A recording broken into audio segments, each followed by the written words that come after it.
வீடுதோறும் அரசு சேவைகள் மருத்துவம் தொடர்ந்திட ஸ்டாலின் தொடரட்டும், தமிழ்நாடு வெல்லட்டும். தங்க நகைகள் சோவரனுக்கு 3000 தள்ளுபடி, வைர நகைகளுக்கு 10,000 தள்ளுபடி, மேலும் பல சலுகைகளுடன் அக்ஷய சூப்பர் தங்க திருவிழா, Saravana store super jewellery, Chennai, Madurai, Coimbatore. Summer வந்தாச்சு.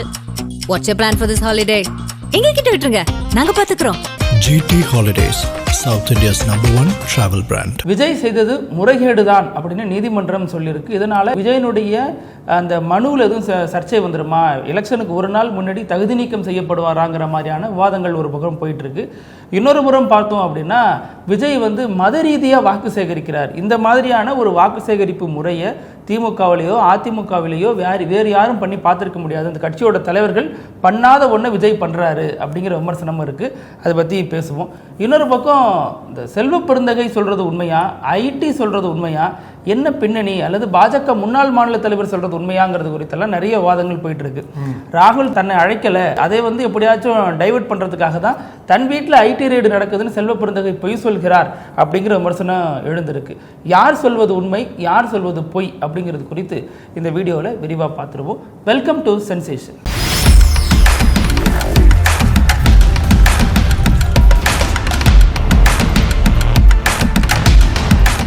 வணக்கம் பிருத்திவி. வணக்கம் அழகு. தமிழ்நாடு தேர்தலுக்கான பிரச்சாரம் நாளையோட முடிய போகுது. ஆமா, அதனால எல்லா கட்சிகளும் அந்த பிரச்சாரத்தோட கிளைமாக்ஸ் எட்டிட்டாங்க. முக்கியமான கட்சிகளுக்கு அகில இந்திய தலைவர்கள்லாம் பிரச்சாரம் பண்ணிட்டு இருக்காங்க. இன்னைக்கு பாஜக கூட்டணிக்கு ஆதரவா ஆந்திரா சிஎம் சந்திரபாபு நாயுடு வந்த தமிழ்நாட்டுக்கு, அதே மாதிரி ஸ்டாலினை ஆதரித்து அரவிந்த் கெஜ்ரிவால் பிரச்சாரம் பண்ணார் வட சென்னையில். அவர் என்ன சொன்னார் அப்படின்னா, திமுக அரசோட பல சாதனைகளை பட்டியலிட்டு திமுக அரசு தான் தொடரணும், ஸ்டாலின் தான் தொடரணும்னு சொல்லிட்டு கெஜ்ரிவால் அங்க இருக்கக்கூடிய மக்கள்கிட்ட ஸ்ட்ராங்கா பேசினாரு. பாவம் பண்ணிட்டீங்க அதிமுக அப்படின்னு அதிமுக சொல்லிருக்காரு, ரொம்ப பாவம் பண்ணிட்டீங்க பாஜகவோட கூட்டணி வச்சு. அவரை எப்படி பாஜக டார்ச்சர் பண்ணாங்க டெல்லியில, அவர் எந்த மாதிரி அரசியல் அழுத்தங்களுக்கு பாஜக உள்ளாகினாங்க அப்படின்ற பல விஷயங்களை இங்க கெஜ்ரிவால் பகிர்ந்து இங்கேயும் இப்படி நடக்கக்கூடாது அப்படின்னா நீங்கள் ஸ்டாலினுக்கு வாக்களிக்கணுன்ற மாதிரி ஒரு பிரச்சாரத்தை முன்னெடுத்து கொண்டு போனார். அதே மாதிரி தான் பாஜக தரப்புலையும் பல தேசிய தலைவர்லாம் பிரச்சாரம் பண்ணிட்டு இருக்காங்க. நாளைக்குள்ள பிரச்சாரம் ஓய்து இல்லையா, அதனால முழுமையாக கவர் பண்ணிடணும், எல்லா தலைவர்களும் பிரச்சாரத்தை வந்துடணும்னு சொல்லிட்டு தான் இன்டென்ஸாக பண்ணிட்டு இருக்காங்கன்னு சொல்ல அரசியல் கட்சிகள்லாம். நீங்கள் சொல்கிற இதே நாளில் தான் ராகுல் காந்தி வந்திருக்காரு. ஆனால் அவர் ஸ்டாலின் ஆதரித்து வாக்கு சேகரிக்கல, ஸ்டாலினும் அவர் இருக்கிற மேடைக்கு போகல. ஆனால் ஸ்டாலினை பற்றி பேருமே ரெண்டு எக்ஸ்ட்ரீம் டிஸ்டன்ஸ்ல இருக்காங்க. அவர் என்னன்னா கன்னியாகுமரி இருக்காரு, ஸ்டாலின் சென்னையில் இருக்காரு. ஆனால் அவங்களுக்கு அது ஒரு தூரம் கிடையாது. ஆனால் ரெண்டு பேருமே மனதளவுல தூரமா இருக்காங்க, அதுதான் மேட்ரு. நீங்க 1000 களத்துல ஸ்டாலினுக்காக ராகுல் வாக்கு சேகரிக்கிறாரு, ராகுலுக்கு நன்றி தெரிவித்து முதல்வர் ஒரு பதிவு போடுறாரு, நல்லா வாக்கு சேகரித்தீங்க, நல்லா இருந்துச்சு அப்படின்னு அவர் பதிவு போட்டாலும் ரெண்டு பேருக்கு இடையில ஏதோ ஒன்று ஓடிட்டு இருக்கு அப்படிங்கிறத பாக்குறோம். இதுல இப்ப திருச்சி கிழக்கு இப்ப இன்னைக்கு விஜய் சென்னையில பல இடங்கள்ல பிரச்சாரம் பிரச்சாரம் பண்ணாரு, திருவள்ளூர், காஞ்சிபுரம் போன்ற பகுதிகளில் பிரச்சாரம் பண்ணதை பார்த்தோம். ஆமா, விஜய் இன்னைக்கு பயங்கரமான பிரச்சாரம் எல்லாம் பண்றாரு. ஆனா அதுல நேற்று நடந்த ஒரு வீடியோ தான் வைரல் ஆயிட்டு இருக்கு. தேவாலயத்துல முட்டி போட்டு போயிட்டு கடவுள், ஆமா, திருச்சி கிழக்கு பிரச்சாரம் போறப்ப முட்டி போட்டு போய் இதெல்லாம் பண்ணாரு. அப்போ என்ன கேள்வி எழுது பாக்குறவங்களுக்கு அப்படின்னா, அது எப்படி இப்ப மட்டும் முட்டி போட்டு போகிறாரு, கடவுள்ல காலில் விழுந்து வணங்குறாரு, இந்த வீடியோக்கள் எப்படி ரிலீஸ் ஆகுது? இப்ப இந்த வீடியோக்கள் ரிலீஸ் ஆகுது அப்படின்னா, இதற்கு முன்னாடி மாமல்லபுரத்துல கரூர்ல 41 பேர் பலியான போது அவங்க குடும்பத்தை சார்ந்தவங்கள்ட்ட விஜய் காலில் விழுந்தாரு, கதறி அழுதாருங்கிற விஷயங்கள் ஏன் வெளியாகல? இந்த வீடியோ வெளியானதுக்கு பின்னாடி நிச்சயமா ஒரு அரசியல் இருக்கும் அப்படின்னா, அந்த வீடியோ வெளியாகாதன் பின்னாடியில் ஒரு அரசியல் இருக்கும்ல. அப்ப விஜய் இத அரசியல் ரீதியாக தன்னுடைய இந்த கடவுள் வழிபாட்டை கூட அரசியல் ரீதியாக லாபம் தேட பார்க்கிறாரோ அப்படிங்கிற ஒரு கேள்வி எழுது. இரண்டாவது, கொஞ்ச நாள் முன்னாடி பாத்தீங்கன்னா பெரம்பூர்ல வீடு வீடா போய் வாக்கு சேகரிச்சிருப்பாரு. ஆனா வீடு வீடா போய் வாக்கு கேட்க தெரிஞ்ச விஜய்க்கு அவர் கூட்டத்துக்கு இறந்து போன கரூரை சேர்ந்த 41 பேர் குடும்பத்துக்கு வீடு வீடா போய் ஆறுதல் சொல்ல தெரியலையா? ஏன்னா இவர் என்ன சொல்றாரு, அங்க போனா கூட்டம் கூடிடும், பிரச்சனை ஆகிடும் அப்படிங்கிறாங்க. இப்ப அவர் தொகுதிக்கு சத்தமெல்லாம் போயிட்டு தானே வராரு, என்ன கூட்டம்? இப்பெல்லாம் பெருசா கூட்டம் கூடுற மாதிரி தெரியலன்னா அவர் தொடர்ந்து வெளியில வரதுனால கூட்டம் என்பது குறைஞ்சிருச்சு. அவங்களோட ஃபேன்ஸ் மட்டும் தான் வராங்களே ஒழிய அந்த மாதிரி இப்போ இளைஞர்கள் கூட வந்து கூடுறாங்க. பட் அந்த மாதிரி ரொம்ப நெருக்கமாக வர்றது, ரொம்ப வந்து விஜய் நம்ம பார்க்கணும்னு சொல்லிட்டு துடிப்போட வர்றதுலாம் இப்போ கொஞ்சம் குறையிறது பார்க்கணும். புசியானந்த் சொல்லிட்டாருல, உள்ள கூட்டத்தை வந்து நேரில் கலந்துக்கணும்னு ஆசைப்படாதீங்க, டிவில இருந்தே பாருங்க அப்படிங்கிறாங்க. அதனால கேட்டுட்டாங்க போறது. அப்படி பார்த்தா ஒவ்வொரு பிரச்சாரத்திலையும் சொல்றாங்க, எல்லாத்துலயும் கேட்டாங்களா? அதுவும் கேட்கல. கரூர் பிரச்சாரத்திலேயே சொன்னாங்க. அப்போ இப்போ உண்மையிலேயே விஜய் எதனாலதான் அடிக்கடி வெளில வர்றது கிடையாது, வெளில வந்து அந்த செல்வாக்கு குறைஞ்சிருமே நினைச்சாரு. அவர் நினைச்சபடியே இன்னைக்கு கூட்டங்கள் குறைய தொடங்கி இருக்கு. அது ஒரு புறம் இருக்கட்டும். நம்ம சொன்ன மாதிரி இப்ப அந்த விஷயங்கள் இருக்கு இல்லையா, கரூர் விவகாரத்தை எப்படி பாக்குறாரு, மத ரீதியாக பிரச்சாரத்தையே முன்னெடுக்கிறாரு. இப்ப இதே மாதிரி நீங்க தேவாலயத்துல போயிட்டு ஸ்டாலினோ எடப்பாடியோ முட்டி போட்டு அவங்க வந்து கடவுளை போய் கும்பிடுறாங்க அப்படிங்கிற ஒரு வீடியோ எடுத்து ரகசியமா வெளியிட்ட மாதிரிலாம் இங்க நீங்க பார்த்துருக்க முடியாது. அவங்களோட இருப்பாங்க, பிரச்சாரத்தில் ஈடுபடுவாங்க, அவங்க வந்து சந்திப்பாங்க. அதே மாதிரி இஸ்லாமியர்களுக்கு குல்லா போட்டுப்பாங்க, அன்னைக்கு கஞ்சி குடிப்பாங்க. இதெல்லாமே நடக்கும், பார்த்துருக்கோம். இல்ல அதெல்லாம் தேர்தல் நடக்காத ஆண்டுகள் நடக்கும். ஆமா, நடக்கும். அதெல்லாம் இயல்பா நடக்கக்கூடிய விஷயங்கள். அது இப்ப இதை வந்து விஜய் பண்றாரு பர்பஸா. ஏன்னா அந்த வீடியோ விஜய் எடுக்கல, யாரோ தெரியாம எடுத்துட்டு தான் சொல்லலாம். அப்ப இத்தனை வருஷம் இந்த மாதிரியான வீடியோ வெளியே வரலையே. அப்ப இது வெளிவருதுன்னா பின்னாடியில ஒரு காரணம் இருக்கு. அதுவும் இல்லாம அவருடைய நண்பர் ஸ்டீவன், அந்த போக்கிரி படத்துல எல்லாம் ஒரு நண்பரா போலீஸ் இடத்துல நடிச்சிருப்பார் இல்லையா, அவர் ஒரு பதிவு போடுறாரு. இவர் வந்து கடவுள்ல வழிபடுறதெல்லாம் ஏன் வந்து விமர்சனத்துக்குரியவனா மாத்துறீங்க? 30 வருஷமா அவரு இப்படிதான் இருக்காரு, 30 வருஷமா அவர் எனக்கு தெரியும். ஒவ்வொரு படம் ரிலீஸுக்கு முன்னாடி இது மாதிரி தான் போயிட்டு அவரு கடவுள்ல வழிபடுவாரு, மண்டி போட்டு போய் வழிபடுவாரு அப்படிங்கிறாரு. அப்போ 30 வருஷமா வராத வீடியோ இப்பயே வெளியே வருது. 30 வருஷமா விஜயா தெரிஞ்சவர் ஹெச் ராஜா தான் ஜோசப் விஜய்னு சொன்னாரு. அதற்கப்புறம் அவர் தன்னை ஜோசப் விஜய்னு சொன்னாரு. நம்மலாம் எல்லாருமே பாராட்டணும், அது ஒரு நல்ல முடிவு அப்படின்னு சொன்னோம். அதற்கப்புறம் போகிற இடமெல்லாம் கழுத்துல வந்து மாலை தெரிகிற மாதிரி விஜய் போட்டுக்கிறதோட பின்னணி, துண்ணூறு வச்சுக்கிறது, கோவில்ல போய் கும்பிடுறது, எல்லா தலைவர்களும் பண்ணுவாங்க. அப்படின்னாலும் விஜய் இதுல எக்ஸ்ட்ரீமா போறாரு. இது வந்து நேரடி மத அரசியலுக்கு விஜய் வந்து தமிழ்நாட்டை திருப்புறாரோன்னு ஒரு ஐயம் எழுது. இதுவரைக்கும் இருந்த தலைவர்கள் சீமான் வந்து வேல் எடுத்துட்டே போனார். ஆனாலும் இவர் விஜய் வந்து நான் வந்து மாற்றத்திற்காக வர்றேன், நான் ஒரு மாற்றத்தை கொண்டு வரேன்னு சொல்றாரு இவர். அப்ப இதுதான் உங்க மாற்றமா? மத ரீதியாக பாஜக ஸ்டைல்ல விஜய் பண்றது எப்படி புரிஞ்சுக்கிறதுன்னு தெரியல. அதுவும் இல்லாம திருச்சி கிழக்குல அவர் இருந்தப்பதான் திமுகவின் பிரபல பேச்சாளராக இருக்கக்கூடிய லியோனி மீது பாட்டில் வச்சு பண்ணியிருக்காங்க. அதுவும் திமுக தான் காரணம் நினைக்கிறேன். ஏன்னா திருச்சி கிழக்குல நடந்திருக்கு, லியோனி மேல பாட்டில் வீசியிருக்காங்க. சரி, அது விடுங்க. அப்ப இதுல இன்னொன்னு பாத்தீங்கன்னா, இந்த 2 தொகுதிகளில் விஜய் வேட்புமனு தாக்கல் பண்ணதுல பிரச்சனை. திருச்சி கிழக்கு, பெரம்பூர். இதுல பெரம்பூர்ல 115 கோடியே 13,63,000 அப்படின்னு தன சொத்து கணக்கை காட்டுறாரு. திருச்சி கிழக்குல 220 கோடியே 15,62,000 காட்டுறாரு. கிட்டத்தட்ட 100 கோடி முரண்படுது. இதை நீதிமன்றம் முறைகேடுன்னு விமர்சிக்குது. பெரம்பூர் தொகுதியோட வாக்காளர் விக்னேஷ்ங்கிறவர் தான் அதை வந்து மனு தாக்கல் பண்றாரு. அப்போ நீதிமன்றம் விசாரிச்சுட்டு இதை சொல்லிட்டு இன்னும் 1 வாரம் டைம் கொடுக்குறாங்க இன்கம் டாக்ஸ்க்கு. இதை விசாரிங்க, என்ன நடந்திருக்கு பின்னணியில் விசாரிங்க, இது ஒரு முறைகேடு அப்படிங்கிறாங்க. விஜய் எத்தனை முறைகேடு தான் செய்வாருன்னு தெரியல. வெளிநாட்டிலிருந்து கார் இறக்குமதி பண்ணா அதுல முறைகேடு, அப்புறம் படத்துல சரியாக புலி படத்துல இருந்து வரக்கூடிய வருமானத்தை சரியாக கணக்குல காட்டாம அதுல முறைகேடு, இப்படி பல விஷயங்களும் முறைகேடு பண்ணிட்டு தீய சக்தி தூய சக்தின்னு பேசுறது. அவருடைய வேட்பாளர் மரிய வில்சன் மீதெல்லாம் ஏகப்பட்ட புகார்கள் இருக்கு. அது ஒரு துளி தான் அவரு. அது மாதிரி நீங்க எடுத்தீங்கன்னா நிறைய விஷயங்கள் இருக்கும். இதுல நீங்க கூட இப்ப சொன்னீங்க இல்லையா, குற்றச்சத்திரம், எத்தனை குற்ற பதிவேடுகள், எத்தனை குற்ற பின்னணி கொண்ட வேட்பாளர்கள் இருக்காங்க பத்தி நம்ம பேசி ஆகணும். ஹைகோர்ட்டுக்கு போயிருக்காங்கல்ல, ஹைகோர்ட் நீதிபதிகளே, குறிப்பா ஹைகோர்ட்டோடைய தலைமை நீதிபதியே கூட அந்த பெஞ்சில் இருந்திருக்காரு. அவர் தான் கண்டிச்சிருக்காங்க. அந்த மாதிரி 100 கோடி அளவிற்கு வருமானத்தை வந்து இது பண்ணியிருக்காங்க, அதில் பெரிய டிஸ்கிரிபன்சி இருக்குன்னு சொல்லிட்டு முறைகேடு பண்ணியிருக்கிறதா சொல்லி தான் வருமான வரித்துறை வந்து விசாரிக்கணும்னு சொல்லிட்டு நோட்டீஸ் கொடுத்துருக்காங்க. ஆனா இப்போ அது மட்டும் சாரி அதுல அது மட்டும் இல்ல, இந்த 2 தொகுதியில நிக்கிறப்ப வயசை மாத்தி போட்டாங்க. அங்க வழக்கே இல்ல, இங்க 2 வழக்கு இருக்குலாம் போட்டாங்க. இப்படி எல்லாத்துலயுமே குளறுபடிதான் இந்த 2 வேட்புமனு. யாரும் அவங்களுக்கு தவறா சொல்றாங்களா இல்ல வந்து சரியா புரிதல் இல்லாம வந்து ஃபில் பண்றாங்களா? ஏன்னா 1க்கு 2 முறை வந்து, ஏன்னா அனுபவமிக்க கட்சிகளே வந்து 1க்கு 2 முறை வந்து செக் பண்ணுவாங்க. வழக்கறிஞர் டீம்கிட்ட கேட்பாங்க, இதுல அனுபவமிக்க ஆட்கள்கிட்ட வந்து கேட்பாங்க, கரெக்டா ஃபில் பண்ணிருக்கோம் இல்லையான்னு சொல்லிட்டு. அந்த மாதிரி ஏதோ ஒரு வகையில செக் பண்ணாம விட்டுட்டாங்க அப்படின்ற ஒரு சந்தேகம் எழுது. ஆனா இப்போ அந்த ஹைகோர்ட் வந்து ஒரு டைரக்ஷன் கொடுத்துருக்காங்க விஜய் விசாரிக்கணும் அப்படின்ட்டு. ஆனா இந்த விசாரணை என்பது அவரோட வேட்புமனுக்கு ஆபத்தை ஏற்படுத்துமான்னு கேட்டா அங்கதான் பெருசா இருக்காது, கேள்வின்னு தான் சொல்றாங்க. ஏன்னா இவங்களே 1 வாரம் டைம் கொடுத்தா இன்கம் டாக்ஸ் விசாரிக்க, அதுக்கு எலெக்ஷனே முடிஞ்சிரும், எலெக்ஷன் முடிஞ்சிரும், வந்துரும். அதுக்கப்புறம் தான் அந்த விசாரணை இது போடும். அதனால போட்டி போடுறது உறுதிதான், அதனால பெரிய டேமேஜ் இருக்காது விஜய்க்கு. மேபி தேர்தல் முடிவு வந்ததுக்கு அப்புறம் இந்த விசாரணை எப்படி போகுதுன்னு சொல்லிட்டு அப்பதான் தெரிய வரும் நமக்கு. இப்போ அசோசியேஷன் ஆஃப் டெமோக்ராட்டிக் ரிஃபார்ம்ஸ் இவங்க வந்து இந்தியா முழுக்கவே இந்த ஜனநாயகம் எப்படி வந்து செயல்படுது, ஜனநாயகம் இல்ல ஜனநாயகம், ஜனநாயகம் செயல்படுதான் பார்த்தோம். நான் பார்க்கலங்க ஜனநாயகம், யாரும் பார்க்கல, இங்க நாங்க யாரும் பார்க்கல. சொல்லுங்க. ஜனநாயகம் வந்து இந்தியாவில் வந்து எப்படி செயல்படுது, ஏன்னா நம்மளே இந்த வீடியோ பேசியிருந்தோம், பைரசி வந்து என்கரேஜ் பண்ணாதீங்க, ஜனநாயகம் வெளியே வந்தது தப்பு தான். அது விஜய் வந்து விமர்சனம் ஒரு பக்கம் வச்சாலும் இது வந்து அவருடைய கலைப்படைப்பு, அவர் சார்ந்து இருக்கக்கூடிய பெரிய டீமே ஒர்க் பண்ணியிருக்காங்க. அந்த பைரசி வந்து ஏற்றுக்கவே முடியாது, அது தப்பான இதுதான். ஸோ இப்போ ஜனநாயகம் பற்றி பேசும்போது அந்த ஏடிஆர் அவங்க வந்து இந்தியா முழுக்கவே வந்து பல அனாலிசிஸ் பல ரிசர்ச்லாம் பண்ணி எப்படி ஜனநாயகம் இங்கே இயங்கிட்டு இருக்கு, இந்த தேர்தல்களில் குறிப்பாக தேர்தல்கள் சமயத்தில் வந்து எத்தனை வேட்பாளர்கள் மீது குற்ற வழக்குகள் இருக்கு, எத்தனை வேட்பாளர்கள் வந்து ரொம்ப பணக்கார வேட்பாளர்கள் சொல்லிட்டு அவங்க தொடர்ந்து மானிட்டர் பண்ணி இந்திய அளவில் அவங்க வெளியிடுவாங்க. அது வந்து அவங்களோட இதுதான். அதே மாதிரி தான் தமிழ்நாட்டு தேர்தல் பொறுத்த மட்டும் அவங்க வந்து ரிப்போர்ட் வெளியிட்டிருக்காங்க. அதில் வந்து எத்தனை வேட்பாளர்கள் மீது குற்ற வழக்குகள் இருக்கு, எத்தனை வேட்பாளர் ரொம்ப பணக்கார வேட்பாளர்னு சொல்லிட்டு பெரிய லிஸ்ட்டை வெளியிட்டிருக்காங்க. இதுல வந்து என்னன்னு கேட்டீங்க அப்படின்னா, இதுல தான் விஜய் சொல்றாருல, ஒன்னு டிஎம்கே வெர்சஸ் டிவிகே, இவங்களுக்கு தான் போட்டியே போட்டிருக்கு. ஏன்னா இரண்டு கட்சிகளுமே ஏறக்கூடிய சரிசமமா குற்ற வழக்குள்ள வேட்பாளர் நிறுத்தி இருக்காங்க.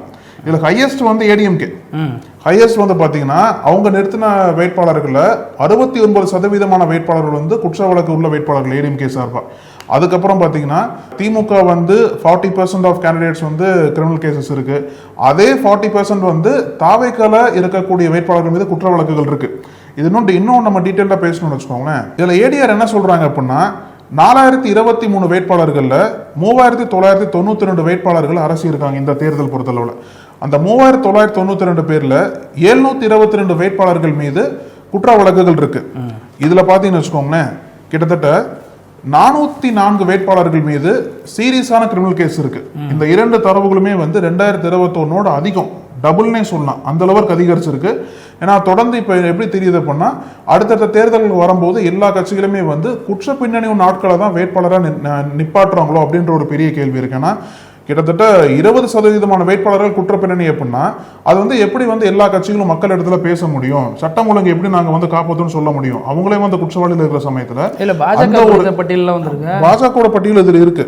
அதுல பாஜகவோட ஸ்டேட்டஸ் எப்படின்னு பாத்துக்கோங்களேன். நம்ம முன்னாடி சொன்ன மாதிரி அதிமுகவை சேர்ந்த வேட்பாளர்கள் 69% வந்து குற்ற வழக்குடையவங்க, டிஎம்கே 40%, டிவிகே 40%, பிஜேபி வந்து 48%. அதாவது பிஜேபி வந்து நிப்பாட்டினதே வந்து பாத்தீங்க அப்படின்னா 27, 28 தான் இல்லையா, அதுலயே வந்து பாதி பேர் குற்ற வழக்குகள் உண்ட வேட்பாளர்கள் தான் 48%. அப்புறம் காங்கிரஸ் அதுக்கு மேல 50%, அவங்க வேட்பாளர் வந்து 50% வேட்பாளர்கள் வந்து குற்ற வழக்குகள் இருக்கு. அதே மாதிரி டிஎம்டிகே 50% இருக்கு. கம்யூனிஸ்டே இருக்காங்களே, இந்திய கம்யூனிஸ்டே இருக்காங்க, மார்க்சிஸ்ட் தான் ஜீரோல இருக்காங்க. ஆமா, பிஎம்கே நிப்பாட்டின வேட்பாளர்கள் மீதும் 50% ஆஃப் வேட்பாளர்கள் வந்து குற்ற வழக்குள்ள வேட்பாளர்கள் தான். இப்படி ஏறக்குறைய பாத்தீங்க அப்படின்னா எல்லா கட்சிகளுமே வந்து அந்த மாதிரி வேட்பாளர்களை தேர்ந்தெடுத்து நிப்பாட்டுறாங்க. இதுல டிவிகே தான் இருக்கிறதுலே ஒரு பெரிய சர்ப்ரைஸ் சொல்லலாம். ஏன்னா வந்த முதல் தேர்தலே வந்து பாதிக்கு பாதி வேட்பாளர்கள் வந்து குற்ற வழக்குள்ள வேட்பாளர் நிப்பாட்டி இருக்கிறது வந்து பெரிய ஒரு அதிர்ச்சியை தான் ஏற்படுத்தி இருக்கு. தூய சக்தியா? ஏன்னா மத்த கட்சி சரியில்லை அப்படிங்கிறப்ப நம்ம இதெல்லாம் எடுத்து வச்சு பேசலாம். ஆமா சரியில்லை, இவ்வளவு குற்ற பின்னணி இருக்கு, அவங்களை வேட்பாளராக நியமிச்சிருக்காங்கன்னு. புதுசா வர்றோம், நமக்கு ஏன் அந்த சவகாசம்லாம்? அப்ப அதுக்கு பின்னணியில இருக்கு அப்படின்னா அப்ப என்ன அது புதுமை? பின்னணியில இவ்வளவு குற்ற பின்னணி உள்ள வேட்பாளர்கள் நீங்க நிறுத்துறீங்க, அவங்கதான் உங்க கண்ணுக்கு பலமான வேட்பாளரா தெரியுறாங்க அப்படின்னா அப்போ இதுல என்ன புதுமை வந்துட போகுது, இதுல என்ன மாற்றம் வந்துட போகுது? தலைமை மட்டும் மாறதுனால என்ன மாற்றம் ஆயிட போகுது? என்ன தலைமை மேலேயே வழக்கு இருக்குங்கிறத அவர் போடாம இன்னொரு இடத்துல வழக்கு போட்டார். ஆமா, வழக்கு போட்டதா சொன்னார். ஆமா, இதுல வந்து இன்னொரு அப்டேட் என்ன ஏடிஆர் கொடுத்தது, இந்த வேட்பாளர்கள் பட்டியல்ல அதாவது 4000 வேட்பாளர் இருக்காங்க இல்லையா, 4000 பேர்ல 981 வேட்பாளர்கள் கோடீஸ்வரர்கள், கிட்டத்தட்ட 1000 பேர் கோடீஸ்வரர்கள். இந்த அத்தனை வேட்பாளர்களோட மொத்த சொத்து மதிப்பு, அதாவது 3992 வேட்பாளர் சொத்து மதிப்பு வந்து 20,678 கோடி. இதுல ஹையஸ்ட் நம்ம எல்லாத்துக்கும் தெரியும், லாட்ரி மார்ட்டினோட மனைவி லீமா ரோஸ் மார்ட்டின், அவங்க தான் ஹையஸ்ட். அதுக்கப்புறம் நம்ம விஜய், அதுக்கப்புறம் ஆதவர்ஜுனா, அப்படியே ஒருத்தவங்களா வராங்க. எல்லாம் ஒரே குடும்பம் அல்லது அந்த குடும்பத்தோட தொடர்புடையவங்களா இருக்காங்க. ஆமா, இதுல நம்ம இதை தாண்டி யோசிக்கிறோம்னா அழகு, செங்கல்பட்டு ஹைகோர்ட்ல விஜய் விவகாரத்து குறித்த வழக்கெல்லாம் இன்னைக்கு விசாரணைக்கு வந்து சொன்னாங்க. அதுல வந்து விஜய் தரப்புல என்ன சொல்றாங்கன்னா, விஜய் வந்து அவருடைய இந்த வழக்கெல்லாம் ஊடகங்கள் வாதிக்க கூடாது அப்படின்னு ஒரு கோரிக்கையை வச்சுட்டு ஜூம்ல வந்து அவர் அட்டன் பண்ண முடியுமான்னு கேட்குறாங்க. இதுல கூடவா ஜூம்ல வருவீங்க, உங்க வாழ்க்கை உங்க பிரச்சனை, அதுலயும் ஜூம்ல வரல, சரி அது உங்க விருப்பம். அவங்க ஜூன் 15ஆம் தேதி இந்த விசாரணையை ஒத்தி வச்சிருக்காங்க. அன்னைக்கு 2 பேருமே ஜூம்ல வரலான் இருக்காங்க. ஏன்னா அவரது மனைவி தரப்புல எந்த விதமான ஆட்சேபனையும் தெரிவிக்கப்படல. அவர் இப்ப பிரச்சாரத்துக்கு வெளில வர மாட்டேங்கிறாரு, தனிப்பட்ட விவகாரங்களுக்கு வெளில வர மாட்டேங்கிறாரு. இப்ப நாளைக்கு ஓட்டு போடணும், அதுக்கு வெளில ஒரு வர இல்ல ஜூம்ல போட்டுறோம் பாரு, இல்ல வீட்டுக்கு தூக்கிட்டு வாங்க மிஷின் அப்படி பாரு, எனக்கு ஒன்றும் புரிய மாட்டேங்குது. வாக்கு சேகரிக்க மட்டும் வீடு வீடா போக தெரிஞ்ச விஜய்க்கு மக்களை சந்திக்கிறது, அவரால் அவர் நிகழ்ச்சியில வந்து பலியான குடும்பத்தினர் சந்திக்கிறதுல என்ன சிக்கல் இருக்கும் அப்படிங்கறதா நமக்கு எழுந்திருக்க மிகப்பெரிய கேள்வியா இருக்கு. இப்போ இன்னொரு பக்கம் இன்னொரு மிகப்பெரிய கேள்வி என்ன அப்படின்னா, என்ன நடந்ததா இல்லையா, இதில் யார் உண்மை சொல்கிறா யார் பொய் சொல்கிறானே தெரியல. என்னன்னா செல்வ பெருந்தகை இது காங்கிரஸ் கட்சிக்குள்ளேயே வந்து 2 விதமான கருத்துக்களை வந்து ஏற்படுத்தியிருக்குன்னு சொல்லலாம். செல்வ பெருந்தகை என்ன சொல்கிறார் அப்படின்னா, இன்னைக்கு வந்து அவரோட வீட்டில் ஐடி ரைட் நடந்தது. எங்கே அப்படின்னா கீழ்ப்பாக்கில் இருக்கக்கூடிய வீடு, அங்கே தான் ஐடி ரைட் நடந்தது. இதனால வந்து என்ன ஐடி துறை அதிகாரிகள் வந்து வெளியே போகவே விடல, என்னை அடைச்சி வச்சுட்டாங்கன்னு சொல்லிட்டு செல்வ பெருந்தகை ஒரு ப்ரெஸ் மீட்டில் பேசுகிறார். ஏன்னா அவர் என்ன சொல்கிறார் அப்படின்னா, எல்லாமே ஹிந்தி அதிகாரிகள் அவங்க வந்து என்னை அடைச்சி வச்சு தேர்தல் நடக்கிற சமயமா பார்த்து பாஜக வந்து இந்த மாதிரி ஒரு ஜனநாயகத்திற்கு எதிரான ஒரு பிரச்சாரத்தை வந்து முன்னெடுத்து கொண்டு போறாங்க. பாஜகவுக்கு வந்து பயம் வந்துருச்சு, அதனாலதான் அவங்களோட ஏஜென்சிஸை வந்து யூஸ் பண்ணி இங்க எதிர்கட்சியினர் மீது இந்த மாதிரி ஒரு ரைட்ஸை வந்து ஏவி விடுறாங்கன்னு சொல்லிட்டு செல்வ பெருந்தகை கருத்து பதிவு பண்ணியிருந்தார். ஆனா அதுக்கு நேர்மாற என்ன சொல்றாங்க அப்படின்னா, ஐடியில இருந்து நாங்க வந்து ஒரு வீட்டுக்கு ரைடே போகல இன்னைக்கு அப்படின்ற மாதிரி மறுப்பு தெரிவிக்கிறாங்க. அப்ப செல்வ பெருந்தகை எதற்காக எப்படி சொல்றாருன்னு சொல்லும் போது பாஜக என்ன சொல்றாங்க அப்படின்னா, ஐடி ரைட்லாம் போகல செல்வ பெருந்தகை வீட்டுல. ராகுல் காந்தி இன்னைக்கு மீண்டும் தமிழ்நாட்டுக்கு பிரச்சாரத்துக்கு வராரு. அவர் வந்து கன்னியாகுமரி பக்கம் போயிருக்காரு இல்லையா, அந்த பிரச்சாரத்திற்கு செல்வ பெருந்தகைக்கு அழைப்பு கொடுக்கப்படல. அழைப்பு கொடுக்கப்படாததற்கு என்ன காரணம் சொல்லலான்னு பார்த்துதான் செல்வ பெருந்தகை வந்து வேணும்னே இந்த காரணத்தை சொல்லியிருக்காரு. அதாவது அழைப்பு கொடுக்கப்படல எப்படி சமாளிக்கலாம்னு பார்த்தா, ஐடி அதிகாரிகள் வந்து என்ன வீட்டை விட்டு வெளியே போக விடல அப்படின்ற மாதிரி காரணத்தை சொல்லி அவர் சமாளிச்சிருக்காருன்னு சொல்லிட்டு பாஜக தரப்புல வழக்கத்தை வைக்கிறாங்க. அதனால வந்து ஐடி ரைட் நடந்ததா இல்லையா, உண்மையில என்னதான் பிரச்சனைன்னு சொல்லிட்டு எல்லா பக்கமும் பெரிய ஒரு கேள்வி எழுந்திருக்குன்னு தான் சொல்லணும். இதுல நம்ம முதல் விஷயம், ஒரு பெரிய கட்சி தேசிய கட்சியோட மாநில தலைவராக இருக்கிற செல்வ பெருந்தகை பொய் சொல்வாரா அப்படிங்கிறது கேள்வி. அப்படி பொய் சொல்வாரு அப்படின்னா அவர் சொன்ன பொய்யோட வரலாறு என்ன, இது வரைக்கும் எத்தனை மேட்டர்ல அந்த மாதிரி பொய் சொல்லியிருக்காருங்கிறத நம்ம பார்க்க வேண்டியதா இருக்கு. இப்போ அப்படி எதுவும் பெரிய சர்ச்சையில ஒரு சிக்கிற மாதிரி தெரியல இந்த பொய் சொன்ன விவகாரத்துல.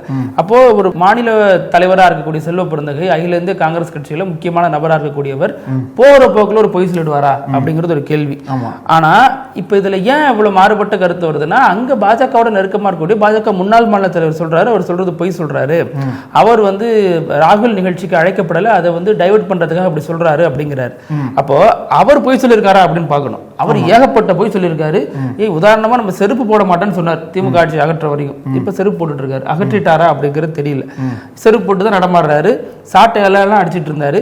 இப்ப அவர் சொன்ன பொய்கள் பட்டியல் போட்டோம்னா இன்னும் நிறைய நம்ம எடுக்க வேண்டியிருக்கும். சோ அதை ஒரு பக்கம் ஒதுக்கி வச்சுட்டு இப்போ இவர் என்ன சொல்றாங்க, ராகுல் பேச்சு மொழிபெயர்ப்பு சரியில்லை, இவர் சரியான முறையில் மொழிபெயர்க்கல, அதனாலதான் வந்து ராகுல் காந்தி அவர் வரக்கூடாதுன்ட்டாரு அப்படிங்கிறாங்க.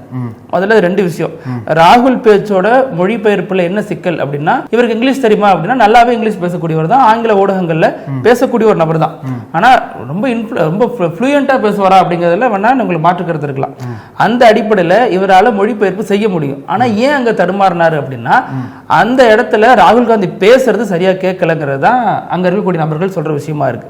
இப்ப அவங்க வந்து ராகுல் காந்தி பேசுறாரு, ஏன்னா பல இடங்கள்ல நீங்க பார்க்கலாம் மொழிபெயர்ப்பாளர்கள் எவ்வளவு பாடுபடுறாரு. ராகுல் காந்தி சொல்லுவாரு, சாரின்னு சொல்லுவாங்க, புரியலம்பாங்க, இல்ல சொன்ன விட்ட இடத்துல மறுபடியும் கேட்பாங்க. அப்போ அவர் சொல்றதுல ஒரு சின்ன தடங்கள் இருக்கு, இவங்க சொல்றதை உள்வாங்க முடியல. அதனால செல்வ பெருந்தகை இதுல வந்து ஒரு சரியான முடிவெடுக்க முடியாம அவர் இதைத்தான் பேசுவாருங்கிற கணிப்புல பேசியிருக்காரு. அது முதல் தவறு, அது தவறா போயிடுச்சு. செல்வ பெருந்தகைக்கு அழைப்பு இல்லாம தேசிய தலைவர் இங்க வந்து பிரச்சாரம் பண்ண முடியுமா? மாநில தலைவருடைய புரோட்டோகால் படி பார்த்தா அது வாய்ப்பு கிடையாது. மாநில தலைவர், மாவட்ட தலைவர் அந்த எல்லைக்கு போறவங்கள்ட்ட எல்லாம் சொல்லிதான் அந்த ஒரு நிகழ்ச்சி நடைபெறும். அதுதான் வழக்கம். அந்த வகையில் அவருக்கான அழைப்பு விடுக்கப்பட்டிருக்கா அப்படின்னா விடுக்கப்பட்டிருக்கு அப்படிங்கறத நமக்கு கிடைத்த தகவலா இருக்கு. காங்கிரஸ்காரங்க அப்படிதான் நம்மள்ட்ட சொல்றாங்க. இதுல இன்னும் நம்ம உள்ள புந்து பார்க்கணும் அப்படின்னா, வருமான வரித்துறை சோதனை நடப்பதாக செல்வ பெருந்தகை சொன்னார். வருமான வரித்துறை சார்பில் பேசுற அதிகாரிகள் சோதனை நடக்கல அப்படிங்கிற சொல்றாங்க.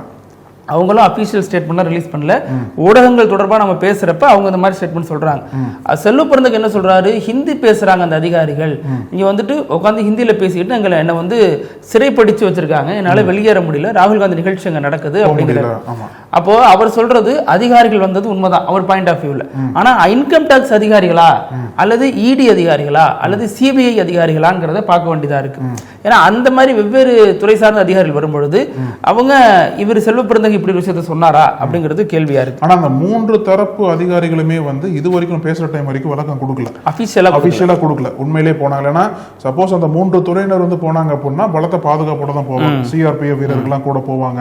எப்படி இருந்தாலுமே அங்க ஒரு பெரிய பரபரப்பு ஏற்பட வாய்ப்பு இருக்கு. இருந்தாலுமே அந்த 3 துறையினரும் இன்னும் அபிஷியலா நமக்கு ஸ்டேட்மெண்ட் கொடுக்கல. அது வந்து நான் யார் போனாங்கன்னு சொல்லிட்டு தெளிவா தெரியல. இருந்தாலும் செல்வ பெருந்தகை ஏன் அப்படி சொன்னார் அப்படின்றது இன்னும் விவாதமா தான் போயிட்டு இருக்கு நமக்கு. ஆமா, செல்வ பெருந்தகை பொய் சொல்லியிருக்க வாய்ப்பு இல்லைங்கிறது மட்டும் ஓரளவு சொல்ல முடியும். அவர் என்ன சொல்றாரு, படப்பை மனோகரன் வீட்டுல ரெய்டு பண்ணாங்க, எனக்காக வேலை செய்யறாரு, அதனால அவர் வீட்டுல ரெய்டு பண்றாங்கிறாரு. ஒரு ஊடகங்கள்ல எல்லாருக்கும் முன்னாடி ஒரு பேரை சொல்லி சொல்றாரு அப்படின்னா அது பொய்யா இருக்க வாய்ப்பு இல்லை. படப்பை மனோகரன் வீட்டுல அன்னைக்கு ரெய்டு பண்ணிட்டு இன்னைக்கு என் வீட்டுல ரெய்டு பண்றாங்க அப்படிங்கிறது இவருடைய விஷயமா இருக்கு, இவருடைய குற்றச்சாட்டா இருக்கு. தமிழ் தெரியாத இந்திய அதிகாரிகள் வந்தாங்கிறப்ப நம்ம ஐடியா இடியா சிபிஐயான்னு பார்க்க வேண்டியதா இருக்கு. அவரை சுத்தி இடி ஐடி சிபிஐல பல வழக்குகள் போயிட்டு இருக்கிறதுனால எந்த அதிகாரிகள் வந்தாங்க அப்படிங்கிற ஒரு தெளிவான விளக்கம் இல்லாம இருக்கு. அதே மாதிரி கன்னியாகுமரி போறதுல அவருக்கு ஒரு சிக்கல் இருக்கு. என்ன அப்படின்னா கன்னியாகுமரியில் இருக்கக்கூடிய வேட்பாளர்கள் விலவங்கோடா இருக்கலாம், கிள்ளியூர் ராஜேஷா இருக்கலாம், அல்லது தாரகை கத்பட் குளச்சல் நினைக்கிறாங்க இல்லையா, இப்போ இவங்க எல்லாமே வெவ்வேறு இன்ஃப்ளூயன்ஸால தேர்ந்தெடுக்கப்பட்ட வேட்பாளர்களாக இருக்காங்க. ராஜேஷ்க்கு வேற தலைமை சொல்லுது, குளச்சலுக்கு இருக்கிறவங்களுக்கு பக்கத்தில் இருக்கிற கேரளாவில் இருக்கக்கூடிய ஒரு முக்கிய காங்கிரஸ் பிரமுகரோட இன்ஃப்ளூயன்ஸ் தேவைப்படுது. அது வந்து விலவங்கோட்ல வந்து காங்கிரஸ் ஜெயிக்கிறது கஷ்டம்னு சொல்லிருக்காங்க இந்த ஏரியாலனா. பரீட்சை மேல அதை வெயிட் பண்ண கேரளாவை சேர்ந்த பிரவீன் சொல்லிட்டு ஒருத்தர் போட்டிருக்காங்க விலவங்கோட்ல. அவர் பரீட்சை மேல 2வது அவர் மீது பல சர்ச்சைகள் இருக்கு, பல குற்றச்சாட்டுகள் இருக்குன்ற மாதிரி அங்க இருக்கக்கூடிய சொல்லிட்டு வராங்க. அதனால விலவங்கோட்ல ஏதோ ஒரு வகையில காங்கிரஸுக்கு பின்னாடியே தான் வரும்ன்ற மாதிரி சொல்றாங்க. அது மேபி எப்படி சொல்றாங்க, கருத்து கணிப்புகள்ல ஒரு முந்திர மாதிரி சொல்றாங்க. இப்ப இந்த விஷயத்தை பொறுத்த வரைக்கும் அங்க கன்னியாகுமரி மாவட்டத்துக்கு நேர் எதிராக இவர் செயல்படுறாரு அல்லது இவருடைய சிந்தனைகளுக்கு எதிராக கன்னியாகுமரி மாவட்ட காங்கிரஸார் செயல்படுறாங்கிற அடிப்படையில் 2 பேருக்கு இடையில ஒரு முட்டல் மோதல் இருக்கு. அந்த இதையும் நம்ம இதில் பார்க்க வேண்டியதா இருக்கு. அதையும் தாண்டி இப்ப ஏன் செல்வ பிறந்தகை போல அப்படின்னா பொன்னேரி சோளிங்கர்ல பேசிட்டு அதை முடிச்சுட்டு அவர் துறையூர் போனார் இல்லையா ராகுல் காந்தி. பொன்னேரி சோளிங்கர்ல இருந்த செல்வ பிறந்தகை துறையூருக்கு போகல, அவரால் அங்க அதுக்குள்ள பிரச்சாரத்துக்கு போயிட்டார். சோ அவர் போகாததுக்கு காரணங்கள் இவ்வளவு இருந்தாலும் பொய் சொல்லி இருப்பாருங்கிறதுல நமக்கு உடன்பாடு கிடையாது. ஏன்னா இவ்வளவு பெரிய தலைவர் பொய் சொல்லிட்டாரு, மீடியா வெறுமனே ஸ்டேட்மெண்ட் விட்டு அதோட விட்டுருந்தா நம்ம நம்பிருக்கலாம். பல மீடியாக்களை சந்திச்சு ஒரே நேரத்தில் பேட்டி கொடுக்கிறப்ப அது பொய்யா இருந்தா நாளைக்கு அவரால் தலை காட்ட முடியுமா? அது வந்து பெரிய மொத்த அரசியல் வாழ்க்கைக்கும் இழுக்காயிடும். அப்ப ஏதோ ஒன்று நடந்திருக்கு, அது ஆளாளுக்கு ஒரு வெர்ஷன்ல சொல்றாங்க. உண்மையான வெர்ஷன் என்னங்கிறது இப்ப இனிமே தான் தெரிய வரும். அவர் பேட்டி கொடுத்தாலோ அல்லது மற்ற துறை சார்ந்த அதிகாரிகள் பேசினாலதான் தெரிய வரும் அப்படிங்கறத நம்ம புரிஞ்சுக்க முடியுது. இப்ப நம்ம வீடியோவோட இறுதி பகுதி வினோத செய்தி. இவங்க அமெரிக்காவில் நடந்திருக்கு. அமெரிக்காவில் ஒஹாயோ அப்படின்ற அமெரிக்காவில் ஒஹாயோ அப்படின்ற ஒரு மாகாணம் இருக்கு. அங்க என்ன பண்றாங்கன்னா ஒரு சின்ன கிராமத்துல வீட்டுல வந்து முதியவர்கள் தனியா இருப்பாங்கல்ல, அவங்களுக்கு என்ன பண்றாங்க அப்படின்னா டெய்லி ஒரு அலர்ட் கால்ஸ் மாதிரி அனுப்பிச்சிட்டே இருப்பாங்க போல. ஒரு சின்ன இனிஷியேட்டிவ் மாதிரி கிராமத்துல இருந்து, நீங்க சேஃபா இருக்கீங்களா, ஆர் யூ ஓகே அப்படின்ற மாதிரி போட்டு, தனியா இருக்கும்போது யாரும் கூட இல்ல, அதனால அலர்ட் கால் அடிக்கும் போது அவங்க எடுத்து பேசுவாங்க போல் இருக்கு, சேஃபா இருக்கு அப்படின்னு சொல்லுவாங்க போல. இது டெய்லி நடந்துகிட்டே இருக்கு. அப்படி ரொட்டீனா ஒரு அலர்ட் கால் வந்து ஒரு வீட்டில் ஒரு கால் பண்ணியிருக்காங்க. அந்த வீட்டில் வந்து 91 வயதுடைய ஒரு மூதாட்டியும் தனியாக வாழ்ந்துட்டு வந்துட்டு இருக்காங்க. அந்த சிட்டியில் இருக்கக்கூடிய போல ஆஃபீஸர்ஸ் எல்லாமே வந்து அவங்கள வீட்டுக்கு வந்து ஒரு கால் அனுப்புகிறாங்க. அந்த காலுக்கு ரெஸ்பாண்ட் பண்ணல. அவங்க மறுபடியும் இன்னொரு வாட்டி கால் பண்ணிப்பாங்க, ரெஸ்பாண்ட் பண்ணல. இப்படி தொடர்ச்சியாக பல முறை கால் பண்ணி பார்த்துட்டே இருக்காங்க. அந்த மூதாட்டி வந்து ரெஸ்பாண்டே பண்ணல. என்னடா வீட்டில் தனியாக இருக்காங்களே, கால் எடுத்து பேச மாட்டாங்களே, எதுவுமே பதில் சொல்ல மாட்டாங்களே, ரெஸ்பான்ஸே பண்ண மாட்டாங்களேன்னு சொல்லிட்டு இவங்களுக்கெல்லாம் பதற்றம் ஆயிடுச்சு. என்ன நடந்துச்சுன்னு தெரியலையேன்னு சொல்லிட்டு வீட்டில் போய் பார்க்குறாங்க. வீட்டு கதவை ஃபுல்லாக தட்டுறாங்க, திறக்கவே இல்லை. வீட்டு கதவு டோர் அப்படியே மூடியே இருக்கு. அப்புறம் கராஜில் போய் பார்க்குறாங்க. கராஜில் போய் பார்த்தா கார் இருக்கு. அப்போ கார் இருக்கு. அப்போ மூதாட்டி வந்து வீட்டில் தான் இருக்காங்க, வெளியில போகல. ஆனால் ரெஸ்பாண்ட் பண்ண மாட்டாங்கன்னு சொல்லிட்டு ஏதோ பண்ணி வீட்டு கதவை பிரேக் பண்ணி உள்ள போய் பார்க்குறாங்க. என்ன ஆச்சுன்னு தெரியாம ஒரு பயத்தில் பார்க்குறாங்க, எடுக்க மாட்டாங்க. என்ன ஆச்சுன்னு தெரியும் பார்க்கும்போது போனவங்களுக்கு, பயத்தோட போனவங்களுக்கு அங்கே ஒரு பெரிய சிரிப்பலை. எல்லா போலீஸ் ஆஃபீஸரும் சிரிச்சிட்டாங்க.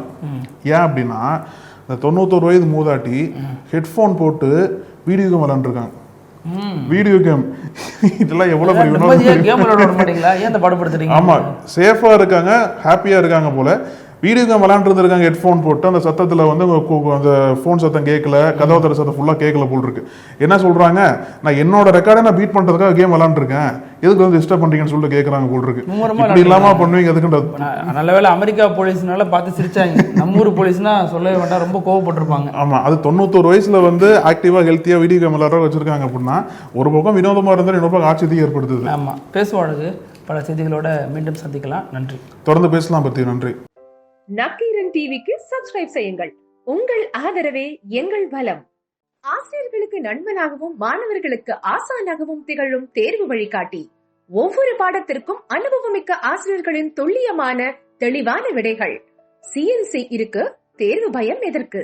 இது தீரன் பப்ளிஷிங் ஹவுஸ் விற்பனை வெளியீடு.